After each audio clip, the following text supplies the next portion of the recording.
Saya berani bilang, saya adalah pria paling keterlaluan di seluruh jaringan. Pada hari pertama patah hati, saya langsung pergi ke biro urusan sipil dengan gadis sekolah gunung es yang baru saya temui 3 kali. Setelah minum ergoto di KTV. Melihat di akta nikah. Kami berdua miring. Tertawa seperti orang idiot. Aku setengah sadar. Pernikahan ini harus diceraikan. Tapi gadis sekolah berkata, kamu bisa menjadi suami kontrakku nomor 10 selama 30 hari. Mari kita putus. Wajah halus Bai Ningbing adalah keakraban yang telah saya lihat selama 3 tahun. Tetapi di matanya ada rasa dingin dan jijik yang belum pernah saya lihat sebelumnya. Aku tidak bisa melihat masa depan bersamamu. Otakku berdengung. Cangkir di tanganku yang baru saja kubelikan untuknya. Susu boba taro yang masih panas. Hampir tumpah ke tanah. Telah jatuh cinta selama 3 tahun. Dari adik perempuan yang belum dewasa hingga kakak perempuan yang akan lulus. Kupikir kita akan segera menikah. Tetapi pada akhirnya yang kudapat hanyalah kata-kata ringan bahwa dia tidak bisa melihat masa depan. Hatiku seperti dicengkeram erat oleh tangan tak kasat mata. Sakit sampai aku tidak bisa bernapas. Aku belum sempat bertanya. Sebuah mobil sport Ferrari merah norak berhenti di pinggir jalan dengan sikap yang sangat arogan. Suara mesin yang memekakan telinga menarik perhatian semua pejalan kaki. Pintu mobil terbuka, generasi kedua orang kaya top yang terkenal di sekolah. Chen De turun. Memakai barang-barang bermerek, Patek Philippe di pergelangan tangannya bersinar menyilaukan di bawah matahari sore. Dia bahkan tidak melihatku. Langsung berjalan ke sisi Bai Ningbing. Merangkul pinggangnya yang ramping dengan gerakan yang sangat alami. Terampil seolah-olah telah berlatih 10 milisi bayi. Apakah kamu sudah lama menunggu? Aku memesan restoran Michelin di tepi sungai. Untuk merayakan bulan pertama kita. Suara Chen De tidak keras. Tetapi setiap kata menusuk hati. Terdengar jelas di telingaku. Bulan pertama. Seluruh tubuhku terasa dingin. Darahku seolah membeku. Ternyata aku tidak diputuskan. Aku hanya orang bodoh terakhir yang tahu bahwa aku telah dicampakkan. Bai Ningbing tidak berjuang. Sebaliknya, dia memberiku minuman keras yang bercampur. Maaf dan bersalah. Tetapi lebih banyak kesombongan dan kepuasan. Lalu tanpa menoleh, dia naik ke mobil yang tidak akan mampu kubeli seumur hidupku. Mobil sport terhubung dengan mulus. Bukankah ini sudah direncanakan sebelumnya? Dia benar-benar melakukannya. Aku seperti badut yang ditinggalkan seluruh dunia. Berdiri sendirian di tempat dengan cangkir di tangan. Teh susu yang dulu paling dia sukai. Saat ini seperti besi panas yang membakar. Telapak tanganku sakit. Tunjuk dan bisik-bisik orang-orang di sekitar. Seperti pisau yang menusuk harga diriku yang sudah penuh luka.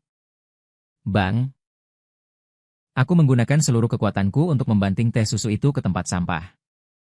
Cairan ungu terciprat kemana-mana. Berantakan? Seperti perasaanku saat ini. Aku berbalik dan pergi. Dengan punggung yang tegas. Tidak ingin siapapun melihat kerapuhanku. Malamnya ada jamuan makan malam akhir semester klub.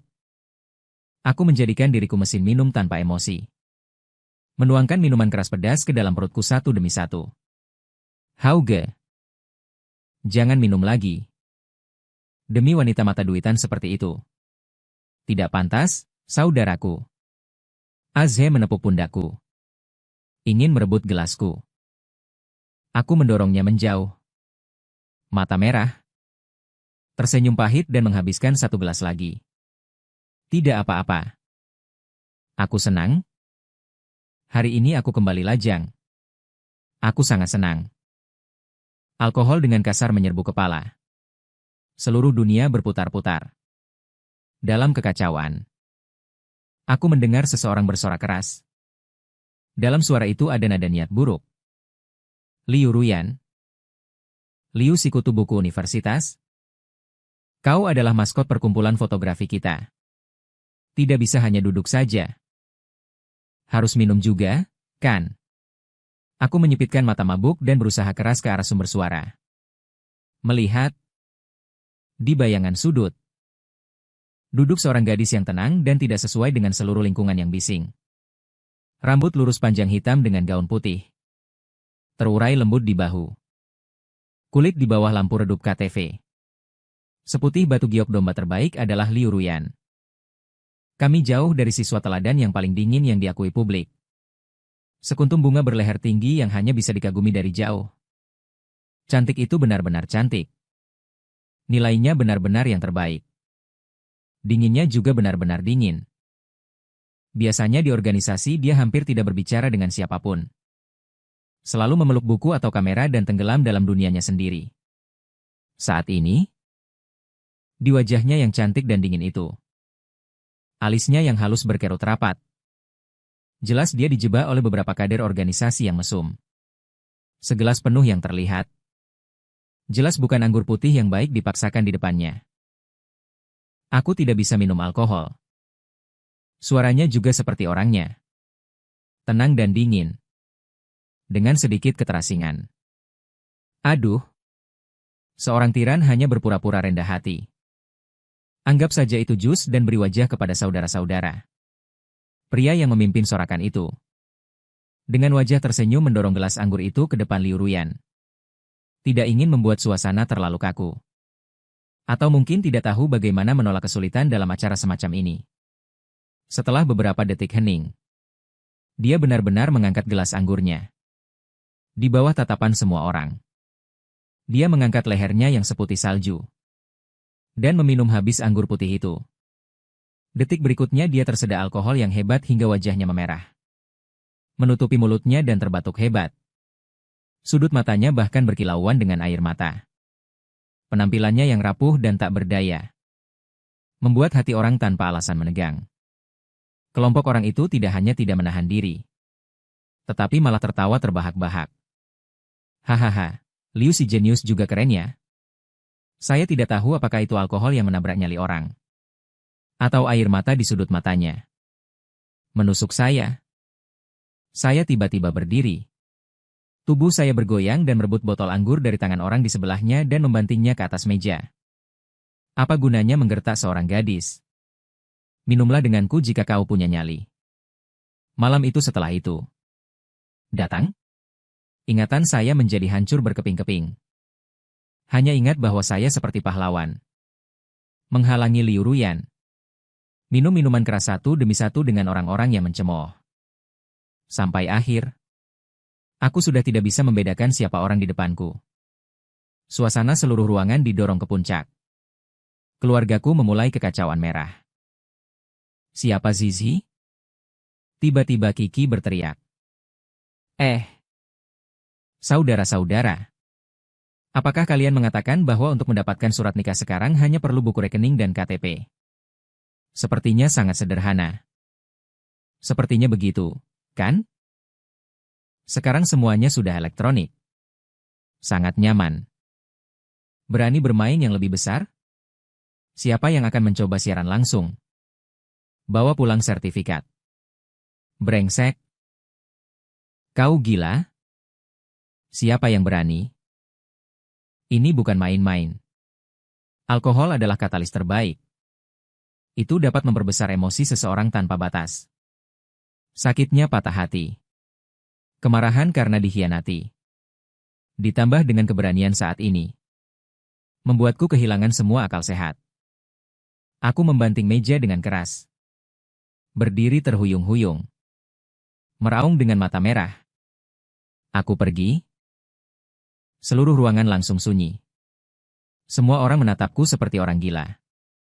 Setelah keheningan singkat, tawa gila dan sorakan menjadi lebih gila, hebat. Kak Hao Perkasa. Lalu kau berencana pergi dengan siapa? Kau tidak bisa mendapatkan sertifikat dengan udara, kan? Aku melihat sekeliling. Mataku berada di dalam ruangan. Menyapu wajah-wajah buram satu persatu. Akhirnya berhenti pada sosok yang sama-sama berkaca-kaca. Dengan pipi merah duduk dengan tenang di sudut. Liu Ruyan. Aku juga tidak tahu apa yang kupikirkan saat itu. Mungkin hanya merasa bahwa dia sama sepertiku. Adalah orang yang kesepian di dunia yang bising ini. Aku mengangkat tanganku dan menunjuk langsung padanya.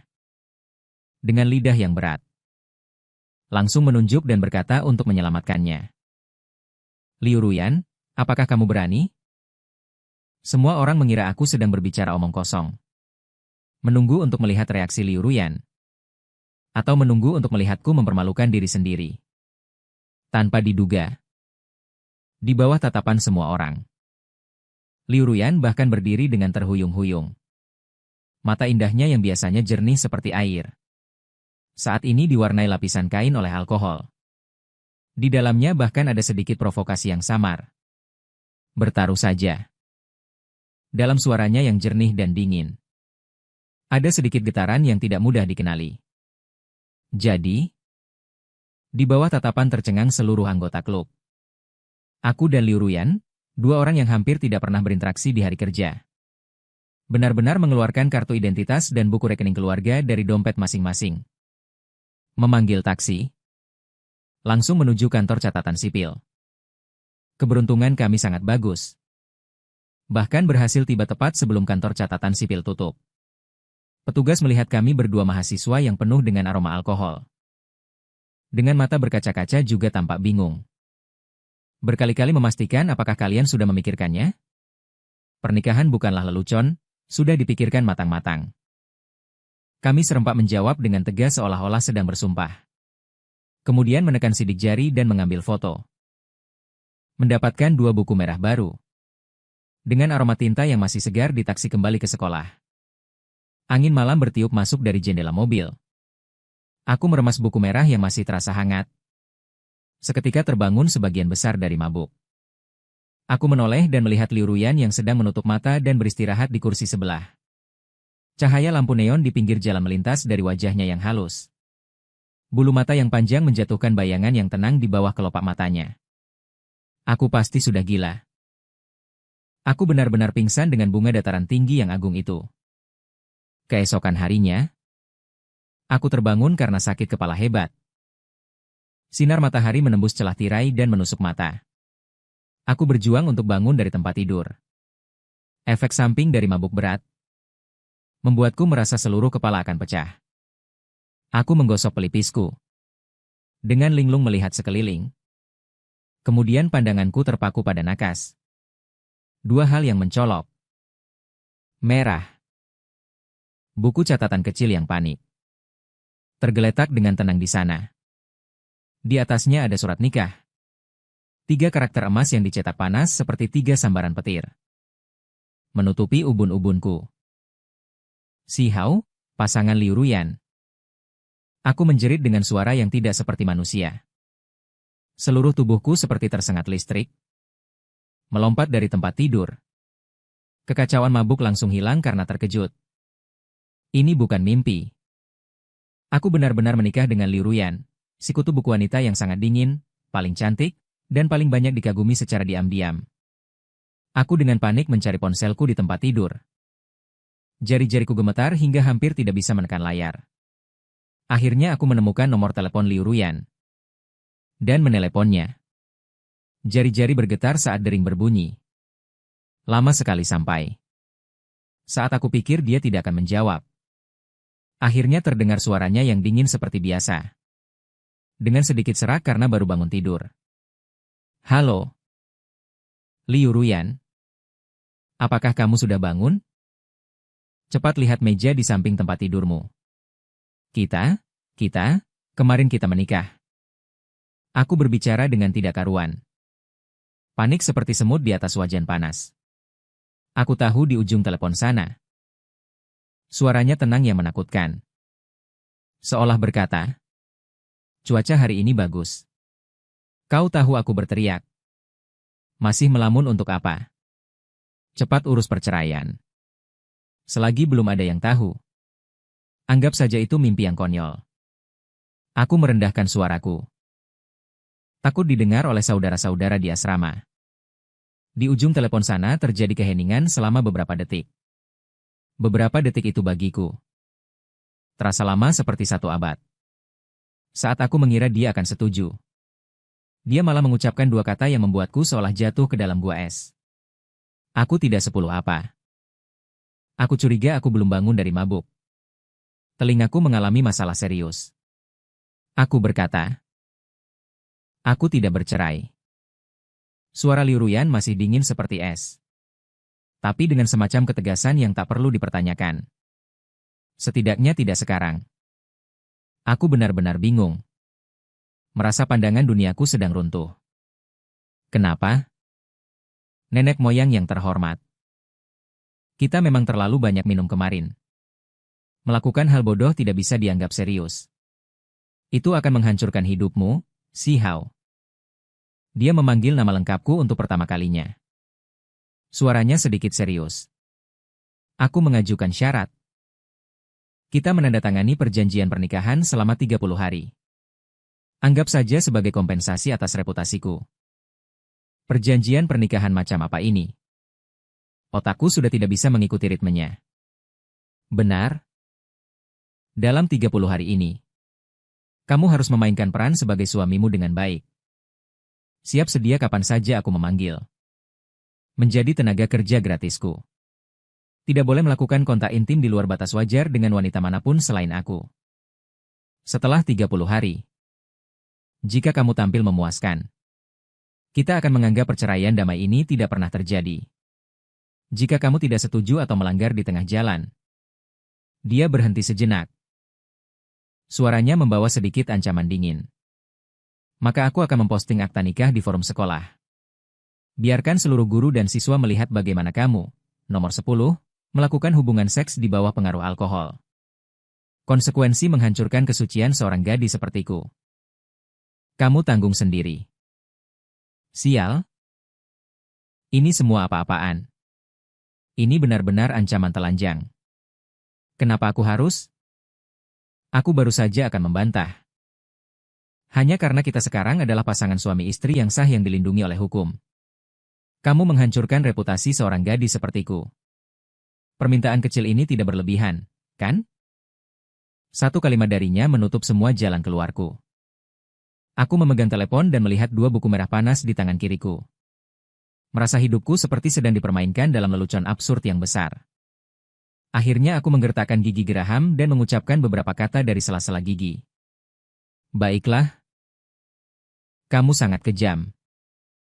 30 hari ya 30 hari. Aku akan melihat obat apa yang dijual oleh wanita muda yang tinggi dan berkuasa ini.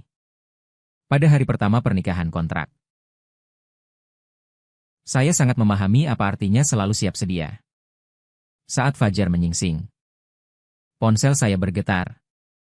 Sebuah pesan teks dari Liu Ruyan. Dalam 10 menit, datanglah ke bawah gedung pengajaran nomor 3, pesannya singkat. Sama seperti orangnya. Tidak ada satu kata pun yang berlebihan. Aku meratap. Menerima nasib dan bangkit dari tempat tidur. Berpakaian acak-acakan. Mengenakan sandal dan bergegas turun. Bahkan tidak sempat mencuci muka. Baru saja berlari ke bawah gedung pengajaran nomor 3. Belum melihat sosok Liu Ruyan. Sudah bertemu dengan 2 orang yang paling tidak ingin saya temui. Bai Ningbing dan Chen De bergandengan tangan. Dengan sikap mesra. Sedang berjalan dari seberang sambil berbicara dan tertawa. Sepertinya Chen De mengantar Bai Ningbing ke kelas. Chen Ze melihatku sekilas dan segera menunjukkan senyum menghina di wajahnya. Berkata dengan nada sinis, "Oh, bukankah ini Si Hao? Kudengar kau dicampakkan." Berdiri di sini menahan angin dingin. Menunggu untuk bertemu mantan pacar dan meminta balikan. Wajah Bai Ningbing juga menunjukkan sedikit kegembiraan atas kemalangan orang lain. Dia menatapku dari atas ke bawah. Melihat penampilanku yang berantakan. Rasa jijiknya semakin kuat. Si Hao, kau harus melihat ke depan. Jangan selalu hidup di masa lalu. Aku dan kamu sudah bukan lagi dari dunia yang sama. Aku mengepalkan tinjuku. Telapak tanganku berkeringat. Baru saja ingin membalas beberapa kalimat. Sebuah suara jernih seperti mata air yang bergemericik. Terdengar perlahan dari belakangku. Sayang. Menunggu lama ya?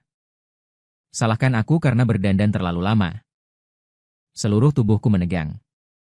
Seluruh diriku tercengang.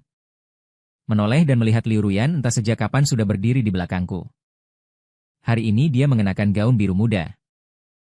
Rambut panjang tergerai. dengan riasan tipis yang halus di wajahnya. Cantik seperti bidadari yang keluar dari lukisan. Di tengah tatapan kagetku dan dua orang lainnya, dia berjalan mendekat dengan sangat alami. Secara aktif menggandeng lenganku. Seluruh tubuh menempel erat. Dengan gerakan yang terampil. Seolah-olah kita benar-benar pasangan yang sedang jatuh cinta. Ketika dia menggandengku dengan jari-jarinya yang sedikit dingin, aku bahkan bisa mencium aroma bunga gardenia yang samar dari tubuhnya. Aromanya sangat harum. Senyum Bai Ningbing dan Chen De langsung membeku di wajah mereka. Mata Bai Ningbing, sang suami, hampir keluar dari rongganya. Suaranya berubah, Liu Ruyan.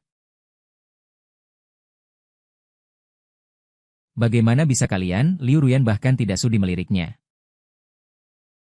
Hanya mendongak dan memberiku senyum yang sangat tipis. Namun cukup untuk memikat semua makhluk hidup. Kemudian,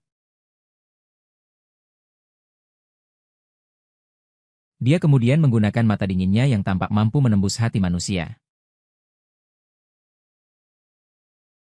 Menyapu kedua orang yang tercengang itu dengan acuh tak acuh. Dengan nada datar, namun dipenuhi dengan penindasan. Apakah kami perlu melaporkan apa yang kami lakukan kepada kalian berdua? Auranya yang kuat langsung menekan Chen Ze, si anak orang kaya yang sombong. Kedua orang itu membuka mulut seperti dua ikan yang kekurangan oksigen. Tidak bisa mengucapkan sepatah kata pun. Liu Ruyan menggandengku dan berjalan melewati mereka dengan kepala tegak. Ayo pergi. Mulai hari itu, dijalankan dengan sangat teliti olehnya. Pukul 6 pagi saat langit masih gelap. Dia meneleponku. Memintaku mengantre untuk membeli yang paling populer di seluruh sekolah. Konon harus mengantre setengah jam untuk mendapatkan susu kedelai dan cakwe liji. Siang hari di bawah terik matahari 30 derajat lebih. Memintaku menyeberangi sebagian besar kampus ke gerbang sekolah untuk mengambil teh susu pesanannya. Dan secara khusus berpesan agar esnya tidak mencair. Sore hari memintaku datang 1 jam lebih awal ke perpustakaan. Untuk memesankan tempat duduk Feng Shui terbaik dengan tas dan cangkir airnya. Malam hari dia ingin jogging malam di lapangan. Aku harus membawa air dan handuk di sampingnya. Seperti pengikut yang setia. Aku merasa aku bukan suaminya secara nama. Melainkan seperti pelayan pribadinya yang baru. Dan masih siaga 24 jam. Jenis yang tidak libur sepanjang tahun. Suatu kali, aku benar-benar tidak tahan lagi. Dan meledak ketika dia menyuruhku mengupas apel untuknya lagi. Nona Liu, apakah kamu bersenang-senang menyiksaku seperti ini?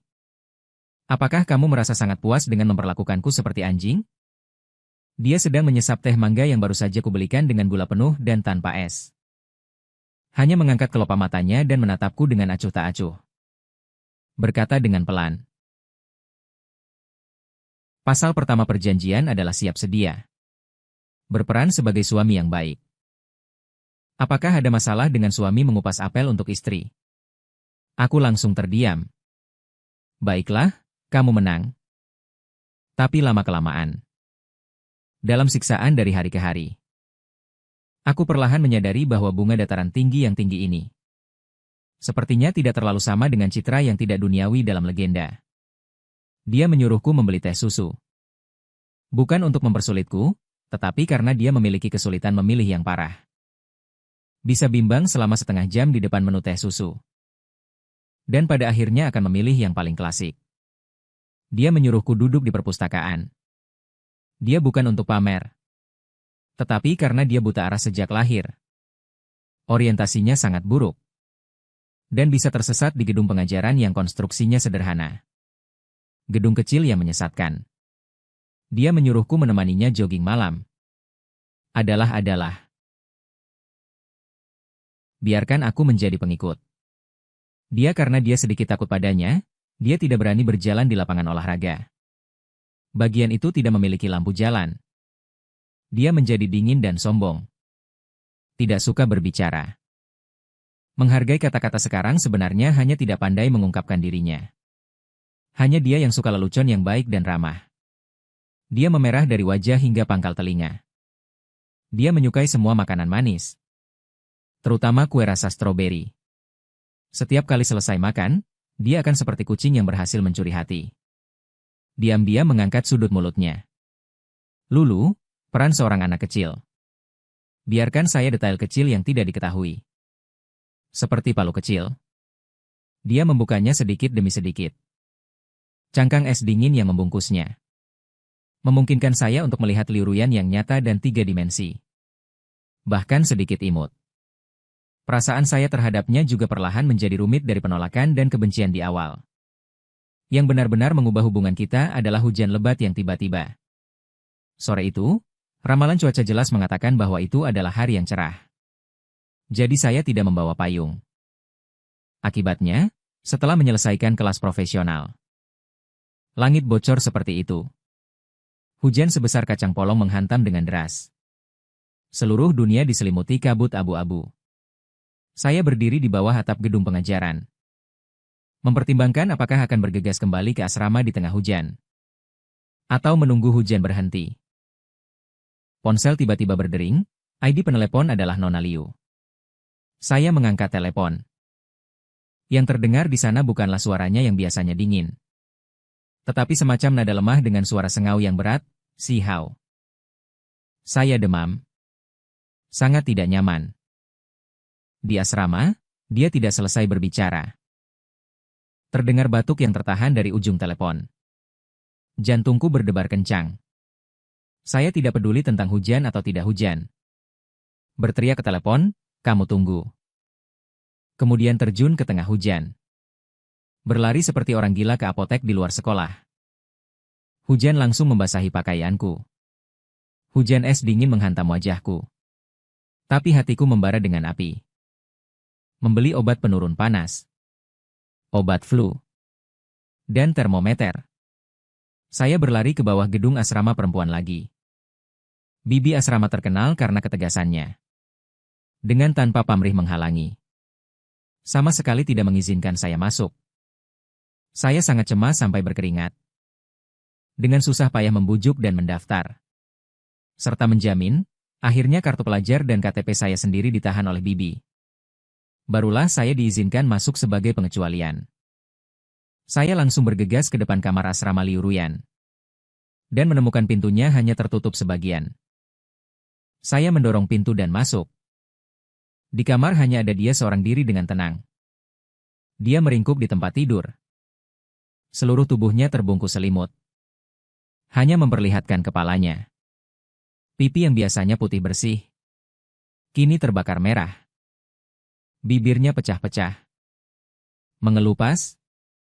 Seluruh dirinya tampak rapuh seperti boneka porselen yang mudah pecah. Saya segera menuangkan segelas air hangat dan mengeluarkan pil obat. Dia demam tinggi dan linglung. Bahkan tidak memiliki kekuatan untuk duduk. Minum air pun terasa sulit. Saya dengan hati-hati memapahnya. Membiarkannya bersandar pada tubuh saya. Sedikit demi sedikit menyuapkan air dan obat ke mulutnya. Tubuhnya panas membara. Bahkan melalui pakaian pun bisa merasakan suhu yang mengejutkan itu. Setelah memberi makan obat, saya pergi ke kamar mandi. Mengambil baskom berisi air dingin, membasahi handuk, dan dengan lembut meletakkannya di dahinya yang panas. Berulang kali menggantinya. Demamnya sangat tinggi. Terus mengigau. Alisnya berkerut erat. Mulutnya terputus-putus mengucapkan sesuatu. Tampak sangat tidak berdaya dan menyedihkan. Saya tidak tahu apa yang terjadi pada diri saya.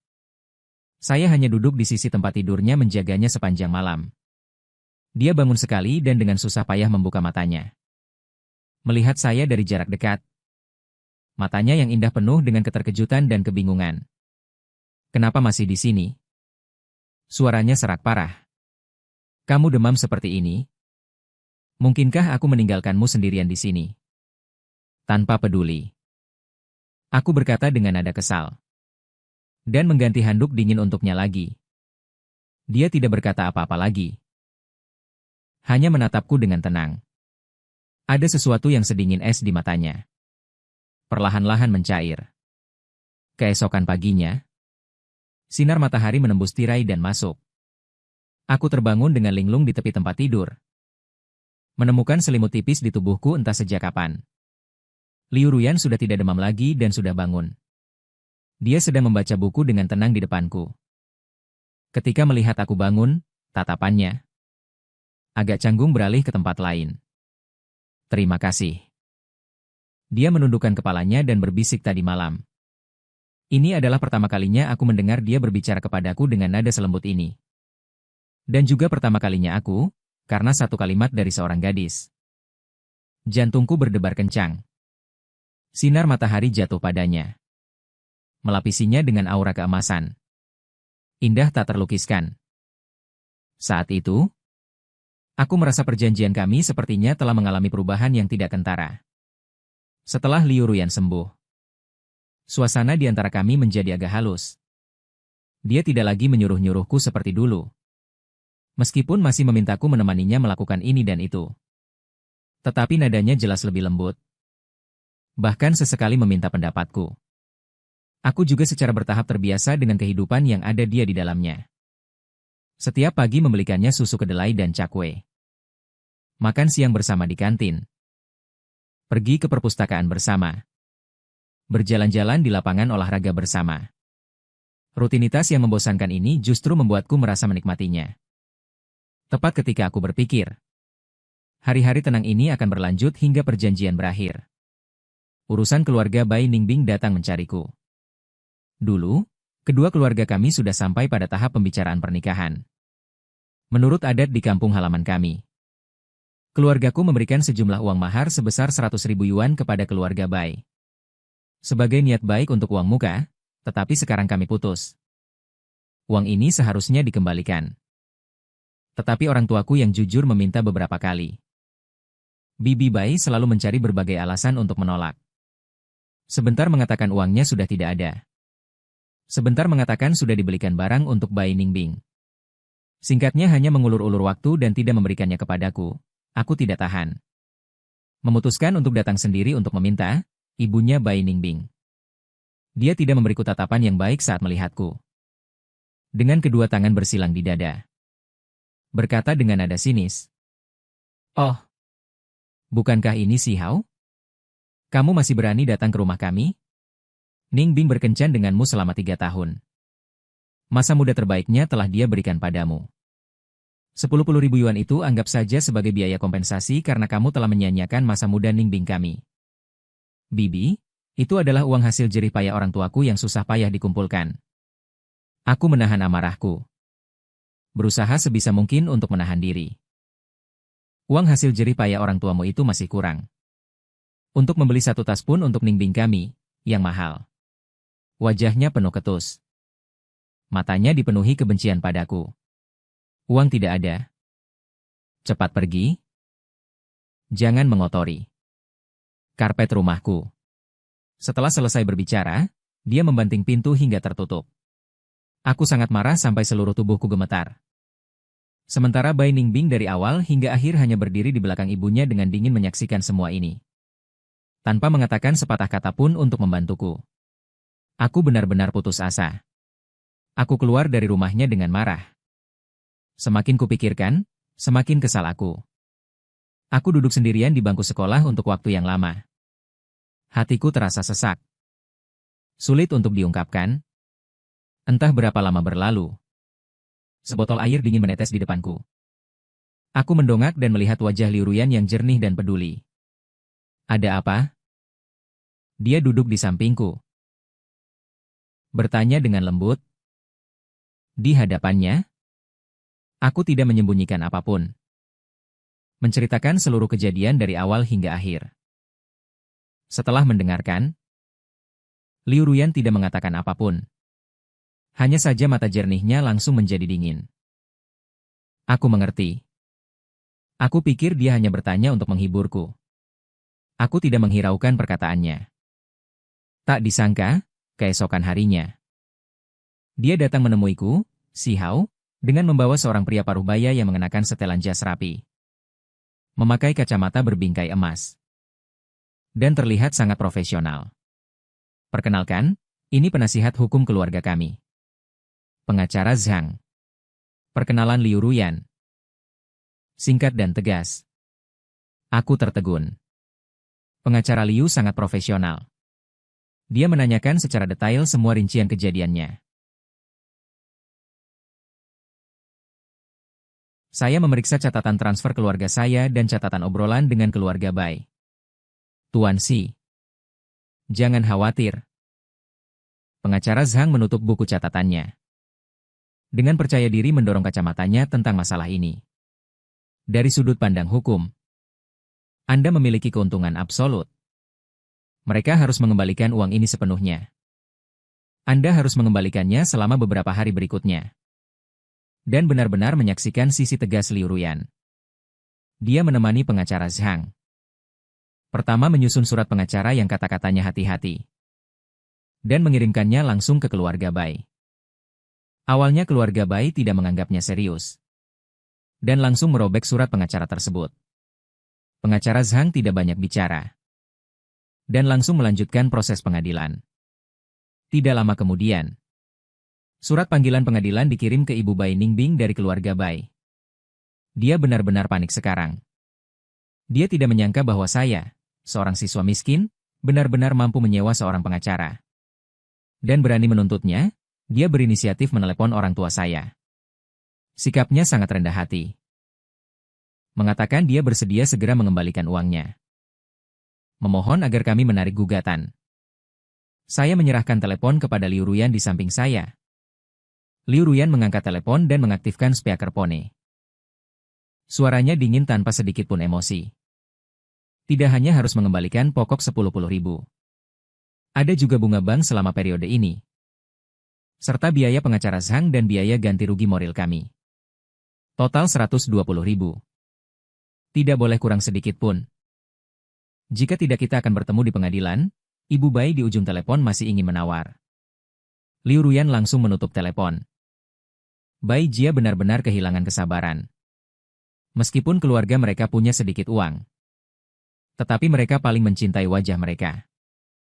Di mana mereka berani benar-benar pergi ke pengadilan? Kurang dari seminggu.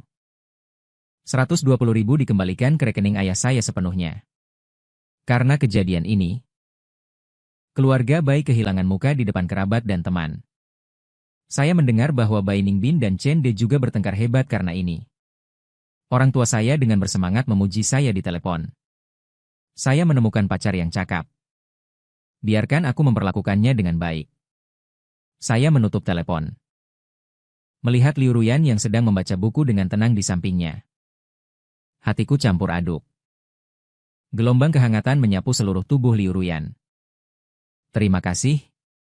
Kali ini, aku berterima kasih padanya dari lubuk hatiku. Dia mengangkat kepalanya dari buku dan menatapku. Sudut mulutnya melengkung membentuk kebingungan yang sangat dangkal. Kita sekarang adalah suami istri. Tidak. Meskipun aku tahu ini hanyalah suami istri kontrak. Namun aku tidak bisa menahan perasaan hangat di hatiku. Aku menyadari bahwa dia bukan lagi wanita muda yang hanya bisa memberi perintah di mataku. Yang tidak membumi. Dia adalah orang yang cakap dan bertanggung jawab. Dan diam-diam menjagaku dengan caranya sendiri. Mengatakan bahwa masalah keluarga Bai telah diselesaikan. Hubungan kita tampaknya semakin dekat. Suatu hari Liu Ruyan tiba-tiba berkata padaku. Akhir pekan ini ikut aku menemui seseorang. Pertemuan itu membuatku sedikit penasaran. Kakakku. Hatiku berdebar kencang. Seketika ada firasat buruk bahwa menantu perempuan yang jelek akan bertemu dengan kakak iparnya. Apa pekerjaan kakakmu? Dulu bergaul di dunia hitam. Sekarang membuka perusahaan keamanan sendiri. Dia mengatakannya dengan santai.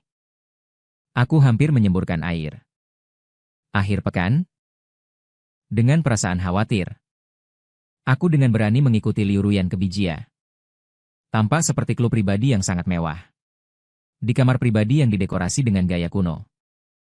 Seorang pria mengenakan kemeja bermotif bunga. Dengan tato naga di lengannya. Duduk bersila di sofa. Aura yang kuat. Membuat orang tidak berani menatap langsung. Tak perlu dikatakan. Ini adalah kakaknya, Liu Rufeng. Liu Rufeng menatapku dari atas ke bawah. Tatapannya setajam sinar X. Seolah-olah dia bisa melihatku dari dalam keluar. Kau adalah Si Hao, bocah nakal yang membawa adikku ke biro sipil untuk menikah. Suaranya berat. Dengan aura yang tidak marah tetapi berwibawa. Aku yang menariknya untuk pergi, Liu Ruyan membantuku dengan suara pelan. Liu Rufeng mengabaikannya. Menunjuk ke deretan arak putih yang sudah dituangkan di atas meja. Mengangkat dagunya ke arahku. Anak muda, jika kau seorang pria, jangan menghindar. Temani aku minum. Minum segelas. Setelah minum kita akan mengobrol lagi. Aku tahu ini ujian. Jika kau pria, jangan ciut. Tanpa basa-basi. Aku mengangkat gelas dan bersulang dengannya.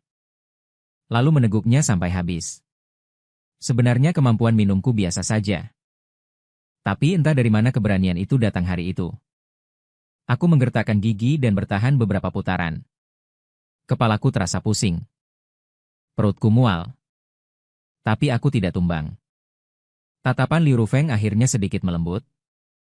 Dia mulai menanyakan latar belakangku. Menanyakan tentang keluargaku. Menanyakan nilai akademisku. Menanyakan rencanaku di masa depan. Keluargaku biasa saja. Tidak ada yang bisa dibanggakan. Aku mengatakan yang sebenarnya. Tidak rendah hati maupun sombong. Aku bilang meskipun aku tidak punya banyak uang sekarang. Tapi aku punya tangan dan kaki. Punya harga diri. Aku yakin aku bisa memberikan kehidupan yang baik bagi orang yang aku cintai dengan usahaku sendiri. Akhirnya Liu Rufeng terdiam lama. Berdiri dan menepuk bahuku dengan berat. Anak muda, lumayan juga kau ini laki-laki. Seleramu adikku lumayan juga. Bisa dibilang sudah mendapat pengakuan awal. Keluar dari klub malam. Mari kita bicara lagi nanti. Seluruh tubuhku lemas. Berjalan pun tidak stabil. Liu Ruyan dengan hati-hati memapahku. Aku berjalan perlahan di pinggir jalan. Kakakku tidak menyulitkanmu, kan? Dia bertanya dengan sedikit khawatir. Tidak hanya menyulitkan. Dia bahkan ingin membunuhku. Aku mengusap pelipis yang sakit dan berkata sambil tersenyum pahit. Dia terkekeh pelan. Tawa itu terdengar sangat merdu di malam yang sunyi. Kenapa kau memberitahu kakakmu tentang kita? Aku menanyakan keraguanku. Bukankah perjanjian kita mengatakan untuk merahasiakannya? Liu Ruyan terdiam beberapa saat. Langkahnya juga berhenti. Dia melihat lampu-lampu kota di kejauhan sebelum perlahan berkata. Karena aku membutuhkan dukungannya untuk melawan orang tuaku. Melalui beberapa kali kontak dengan Liu Rufeng setelah itu. Serta cerita Liu Ruyan yang terputus-putus. Baru kemudian aku perlahan menyatukan situasi keluarganya yang tidak diketahui orang lain. Keluarganya bergerak di bidang real estate. Ayahnya adalah tokoh real estate terkenal di daerah itu. Sebagai satu-satunya putri di keluarga. Sejak kecil, dia dibesarkan sebagai alat untuk perjodohan bisnis di masa depan. Sejak dia kuliah, orang tuanya telah mengatur banyak kencan buta untuknya. Semuanya kaya dan berkuasa. Entah putra dari sebuah grup, atau pewaris perusahaan yang terdaftar. Tetapi tidak satu pun dari orang-orang itu yang dia sukai. Di matanya, mereka semua adalah sekelompok orang munafik dan kosong yang terbungkus uang. Dia muak dengan kehidupan yang diatur dan dimanipulasi itu. Tetapi tidak berdaya untuk melawan. Pernikahan kilat malam itu tampaknya merupakan dorongan di bawah pengaruh alkohol. Sebenarnya itu adalah pemberontakan yang telah lama direncanakannya. Dia membutuhkan alasan. Alasan yang untuk sementara waktu mencegah keluarganya memaksanya untuk menghadiri kencan buta yang membosankan itu. Dan aku, seorang mahasiswa biasa yang baru saja patah hati, tampak jujur dan sederhana. Dan tidak memiliki latar belakang yang kuat. Di malam yang kacau itu, aku menjadi perisai terbaik di matanya. Saat aku tahu kebenarannya, aku tidak tahu bagaimana perasaanku. Di satu sisi, aku merasa dimanfaatkan sepenuhnya olehnya. Aku merasa tidak enak. Di sisi lain, namun aku merasakan simpati yang kuat dan keinginan untuk melindunginya yang tak dapat dijelaskan. Aku melihat bayangannya yang kurus dan panjang di bawah lampu jalan. Aku berpikir, gadis yang tampak maha kuasa ini, tenang dan kuat, ternyata juga menanggung begitu banyak tekanan dan ketidakberdayaan yang tidak diketahui. Tiba-tiba aku ingin memeluknya. Perjanjian 30 hari itu, seperti pasir di jam pasir, akan segera mengalir ke dalam hatiku. Dan seiring dengan perjanjian itu, ketenangan di masa lalu menjadi semakin terjerat dan kesal. Awalnya, setiap hari aku menghitung mundur, berharap agar 30 hari ini segera berlalu, agar bisa menyingkirkan pernikahan yang tidak masuk akal ini, dan mendapatkan kembali kebebasanku. Tapi sekarang aku sama sekali tidak ingin bercerai. Aku menyadari bahwa aku sudah terbiasa bangun jam 6 pagi setiap hari, melewati sebagian besar kampus, untuk membelikannya susu kedelai yang paling dia sukai. Terbiasa melihat wajahnya yang tenang membaca buku ketika aku mendongak di perpustakaan. Terbiasa ketika dia minum teh susu yang enak. Mata akan melengkung seperti bulan sabit. Terbiasa dengan kehadirannya di sisi saya.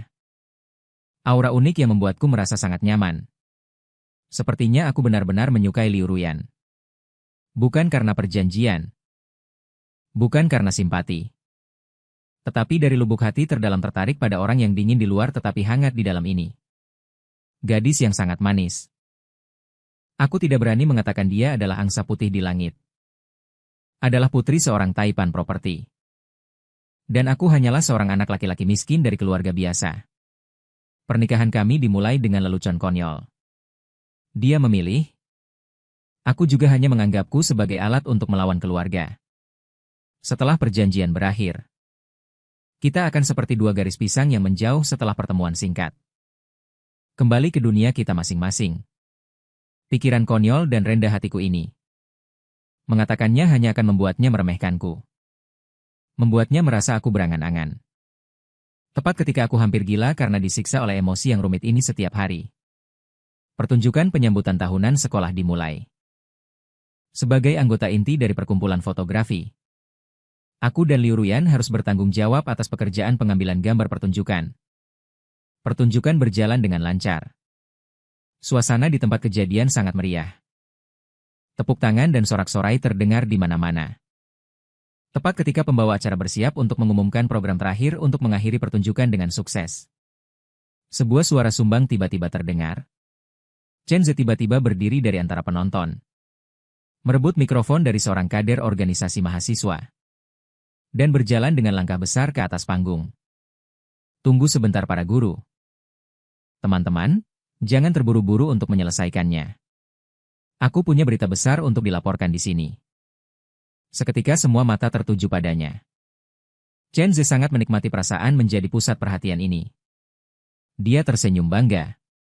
Kemudian mengangkat tangannya dan mengarahkan tombaknya langsung ke panggung. Di sisi samping, Lu sedang merapikan peralatan. Mungkin semua orang tidak tahu. Teman sekelas kita yang jujur dan sederhana, Si Hao, setelah dicampakkan oleh mantan pacarnya, Bai Ningbing, kehilangan keseimbangan mental. Tanpa diduga berbalik dan menarik bunga sekolah kita yang dingin. Teman sekelas Liu Ruyan pergi ke kantor catatan sipil untuk mendapatkan surat nikah dalam keadaan mabuk. HMPH. Kata-kata Chen De seperti bom besar. Meledak dengan keras di seluruh auditorium. Seluruh tempat sunyi senyap. Segera setelah itu, sorak-sorai dan diskusi yang membubung ke langit. Semua orang menggunakan semacam keterkejutan. Tidak percaya. Tatapan menikmati pertunjukan. Bolak-balik menyapu di antara kami berdua. Apa itu nyata atau palsu? Ini terlalu keterlaluan, kan? Pergi mendaftar setelah minum terlalu banyak. Betapa absurdnya ini. Apakah Si Hao gila? Bukankah Si Hao hanyalah seorang pria miskin? Bagaimana mungkin dia bisa bersama Liu Ruyan? Liu Ruyan adalah putri dari Liu S Real Estate. Dia pasti ingin memanjat ranting dan menjadi menantu laki-laki. Wajah Bai Ningbin yang duduk di bawah panggung bahkan lebih menunjukkan kegembiraan dan penghinaan yang tidak tersamar. Dia hanya ingin melihatku dipermalukan di depan umum. Suara Chen De menyebar ke seluruh aula melalui mikrofon seperti bom. Dia menatapku dari atas. Matanya dipenuhi dengan kegembiraan, Liu Ruyan. Jangan tertipu oleh pria Phoenix yang ingin mendekati keluargamu. Itu hanya lelucon yang dibuat setelah mabuk. Kau tidak benar-benar menganggapnya serius, kan? Cepat putuskan hubungan dengannya.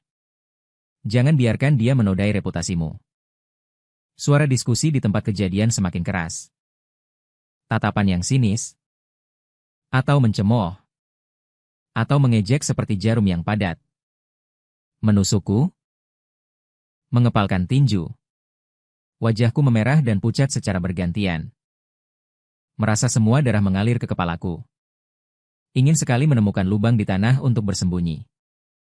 Semua orang menunggu untuk melihat reaksi Liu Ruyan. Menunggu untuk melihat bagaimana dia menyangkal dengan panik dan bagaimana dia memutuskan hubungan. Bagaimana dia menendang lelucon sepertiku untuk menjaga citranya sebagai dewi yang tinggi. Aku bahkan sudah bersiap untuk dipermalukan di depan umum olehnya. Lagi pula, pernikahan kami sejak awal adalah pilihan yang tidak diketahui siapapun. Sekarang diumumkan kepada publik. Dia berkorban untuk melindungi dirinya sendiri. Aku adalah pilihan yang sangat normal. Hatiku tenggelam sedikit demi sedikit. Namun, di bawah sorotan semua lampu, reaksi Liu Ruyan mengejutkan semua orang. Dia tidak hanya tidak panik sedikit pun, tetapi malah berdiri dengan sangat tenang.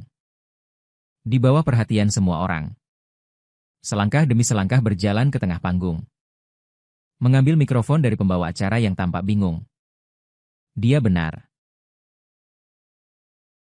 Suara Liu Ruyan yang dingin dan tegas terdengar jelas melalui pengeras suara. Seluruh aula Li seketika menjadi sunyi. Jika memang benar, aku dan Si Hao memang sudah mendapatkan surat nikah. Dia dengan begitu jujur mengakui di depan seluruh guru dan siswa, senyum Chen menjadi semakin puas. Dia menunggunya untuk melanjutkan. Menunggunya untuk mengatakan bahwa ini hanyalah lelucon yang tidak masuk akal. Lalu mengumumkan bahwa mereka akan segera bercerai. Namun, perkataan Liu Ruyan selanjutnya membuat semua orang terdiam. Dia berbalik, tidak melihat seorang pun di bawah panggung, melainkan mengunci pandangannya dengan erat padaku. Di mata yang biasanya sedingin sumur kuno itu, kini terisi dengan kelembutan dan kasih sayang yang mendalam yang belum pernah kulihat sebelumnya. Namun, itu bukanlah lelucon kebetulan. Juga bukan karena dorongan setelah minum alkohol. Suaranya sedikit bergetar. Namun sangat jelas. Aku sudah lama sekali memperhatikan Si Hao. Di acara penyambutan mahasiswa baru, aku melihatnya diam-diam menggendong teman sekelas yang pingsan karena panas ke klinik. Di perpustakaan, aku melihatnya demi sebuah tugas. Begadang mencari informasi. Sampai tertidur di atas meja karena kelelahan. Di kegiatan klub, aku melihatnya. Dia selalu berebut melakukan pekerjaan yang paling berat. Dengan bertanggung jawab mengangkut peralatan berat itu. Terlebih lagi belum lama ini. Aku melihat dengan mata kepala sendiri ketika dia menghadapi penghinaan di depan umum dari mantan pacar dan musuh cintanya. Semangatnya yang tidak sombong atau rendah diri. Aku muak dengan orang-orang di sekitarku yang hanya tahu mengukur segalanya dengan uang dan status. Sementara ketulusan Si Hao, keberanian, tanggung jawab, dan kelembutan yang canggung itu, seperti cahaya yang sangat menarik perhatianku. Suaranya sedikit tercekat. Namun setiap kata seperti peluru. Menembus jantungku dengan tepat. Membangkitkan badai yang dahsyat di dalamnya. Jadi mabuk malam itu bukanlah dorongan sesaat. Melainkan satu-satunya keberanian yang bisa kukumpulkan untuk pengejaran yang sudah lama direncanakan. Seluruh aula sunyi senyap. Aku menatap kosong ke tengah panggung. Gadis yang melindungiku dari kejahatan seluruh dunia.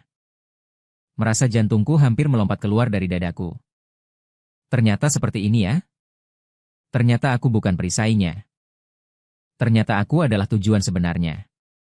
Di bawah tatapan seluruh guru dan siswa, mata Liu Ruyan memerah. Air mata berkilauan berputar di dalamnya. Dia mengangkat mikrofon. Menggunakan seluruh kekuatannya. Mengumumkan kata demi kata kepada saya dan seluruh dunia. Si Hao. Pernikahan ini dimulai dari lelucon yang tampaknya konyol. Tapi aku berharap dia bisa memiliki akhir yang sangat serius. Hari ini adalah hari ke-30 perjanjian kita. Aku tidak ingin bercerai. Apakah kamu masih bersedia menjadi suamiku? Kejutan besar dan perasaan yang luar biasa. Seperti gelombang hangat. Seketika benar-benar menenggelamkanku. Otakku menjadi kosong. Seluruh dunia seolah menghilang. Hanya tersisa matanya yang berlinang air mata. Tapi kalimat itu membawa sedikit permohonan dan kegelisahan. Apakah kamu bersedia? Entah siapa di bawah panggung yang pertama kali mulai bertepuk tangan. Segera setelah itu, tepuk tangan gemuruh menggema di seluruh auditorium untuk waktu yang lama. Terima dia. Terima dia. Terima dia dalam sorak-sorai dan restu semua orang. Aku selangkah demi selangkah berjalan dengan mantap ke atas panggung. Aku berjalan di depannya, melihat wajahnya yang berlinang air mata. Tidak bisa lagi mengendalikan emosiku. Merentangkan tanganku. Memeluknya erat-erat. Seolah ingin menghancurkannya ke dalam sumsum tulangku. Aku bersedia. Aku menggunakan seluruh kekuatanku. Berteriak 3 kata ini di telinganya. Suaraku membawa nada tangisan karena kegembiraan. Tentu saja aku bersedia, bodoh. Aku sudah lama bersedia. Liu Ruyan dalam pelukanku. Akhirnya tidak bisa menahan diri untuk menangis keras seperti anak kecil. Kami berciuman dengan mesra di tengah tepuk tangan meriah dan restu dari seluruh penonton. Seolah-olah tidak ada orang lain di sekitar. Wajah Chen De dan Bai Ningbing di bawah panggung membiru. Sangat jelek. Seolah-olah ditampar berkali-kali di depan umum. Akhirnya mereka meninggalkan tempat kejadian dengan malu-malu di bawah tatapan menunjuk-nunjuk dari orang banyak. Saat itu, aku tahu kisahku dan Liu Ruyan bukanlah akhir. Melainkan baru saja dimulai. Setelah pesta malam, Liu Ruyan menggandeng tanganku. Tidak kembali ke asrama. Melainkan langsung membawaku keluar dari gerbang sekolah.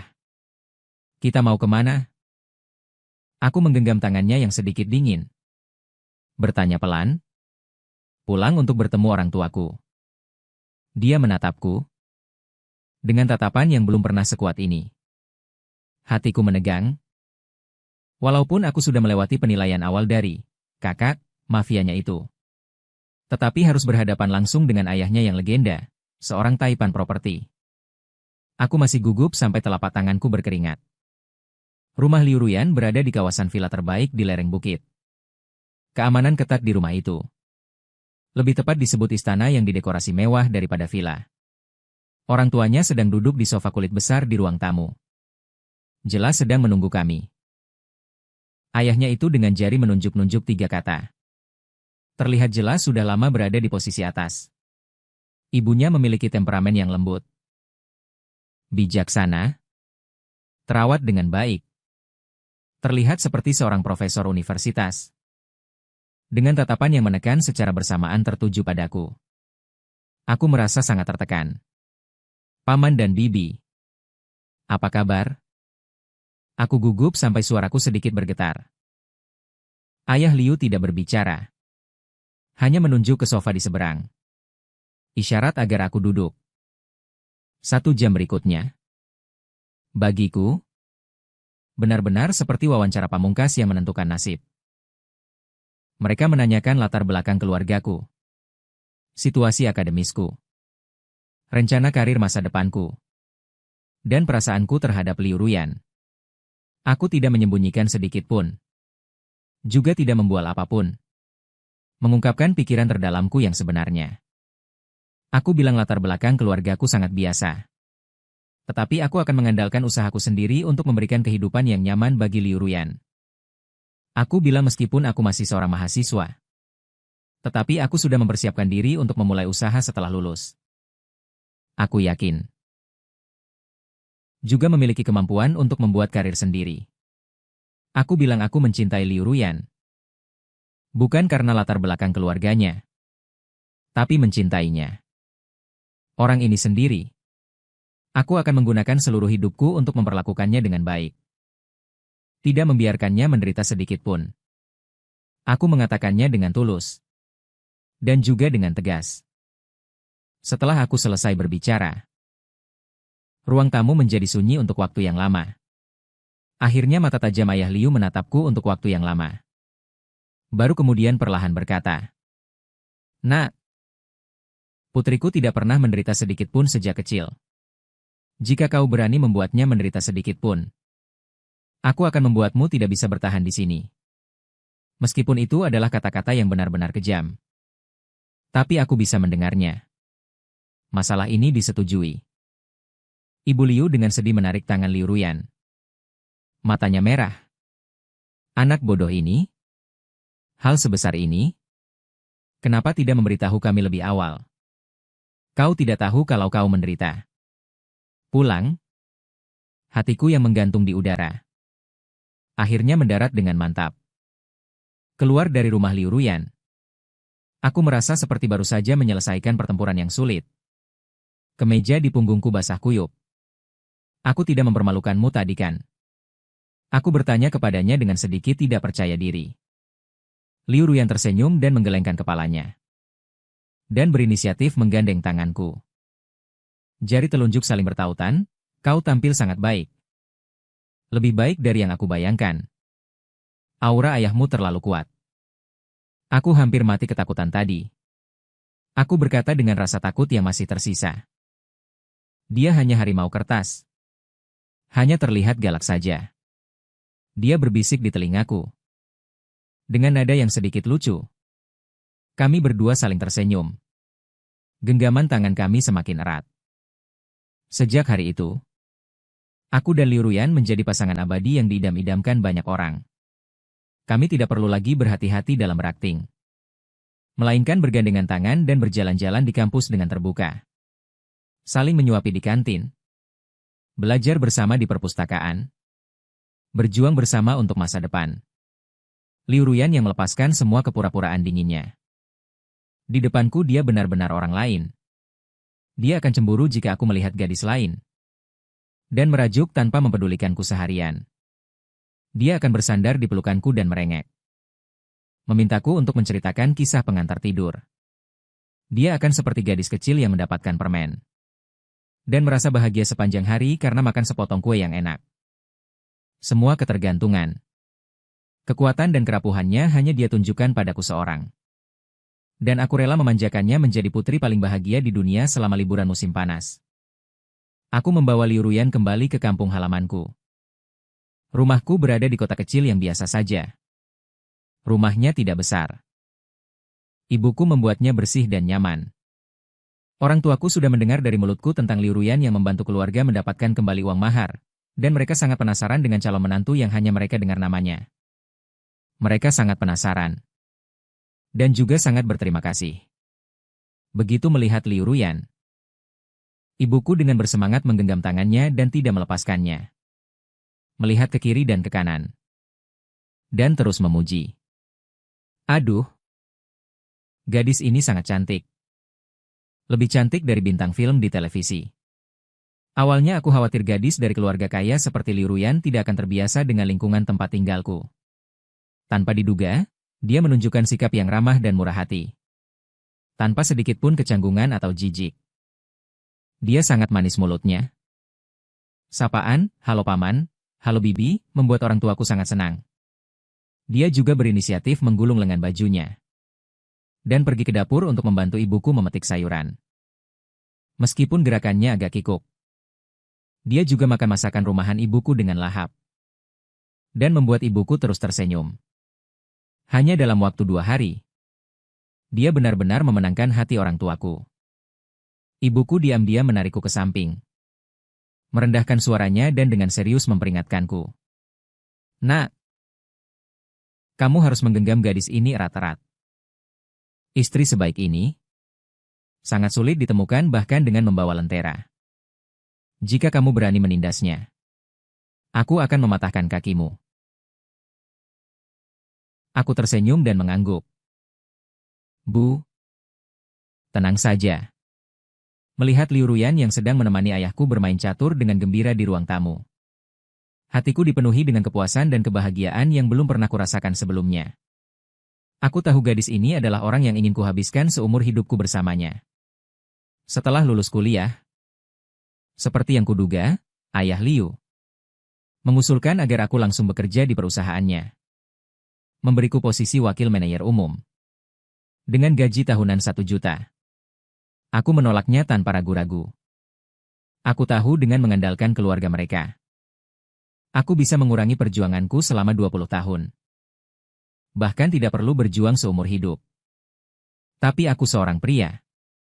Aku punya harga diri dan martabatku. Aku ingin mengandalkan kemampuanku sendiri untuk menciptakan masa depan yang benar-benar menjadi milikku dan Liu Ruyan.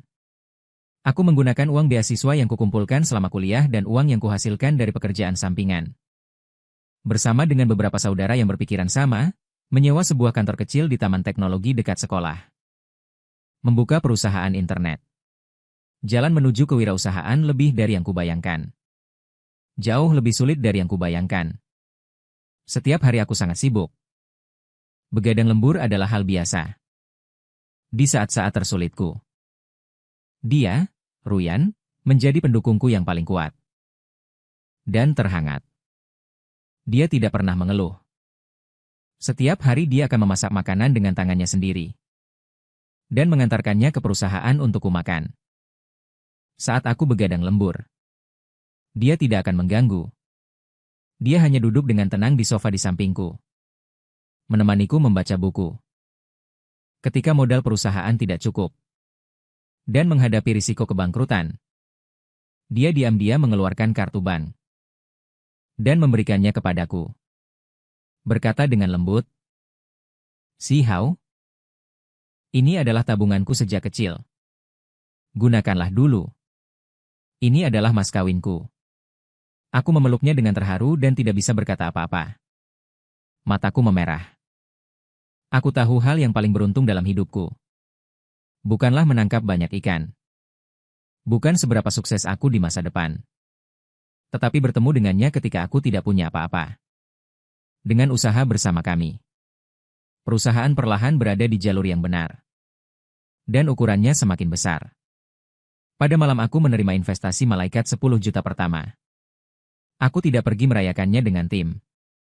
Melainkan menarik Liu Ruyan langsung ke toko perhiasan paling mewah di pusat kota.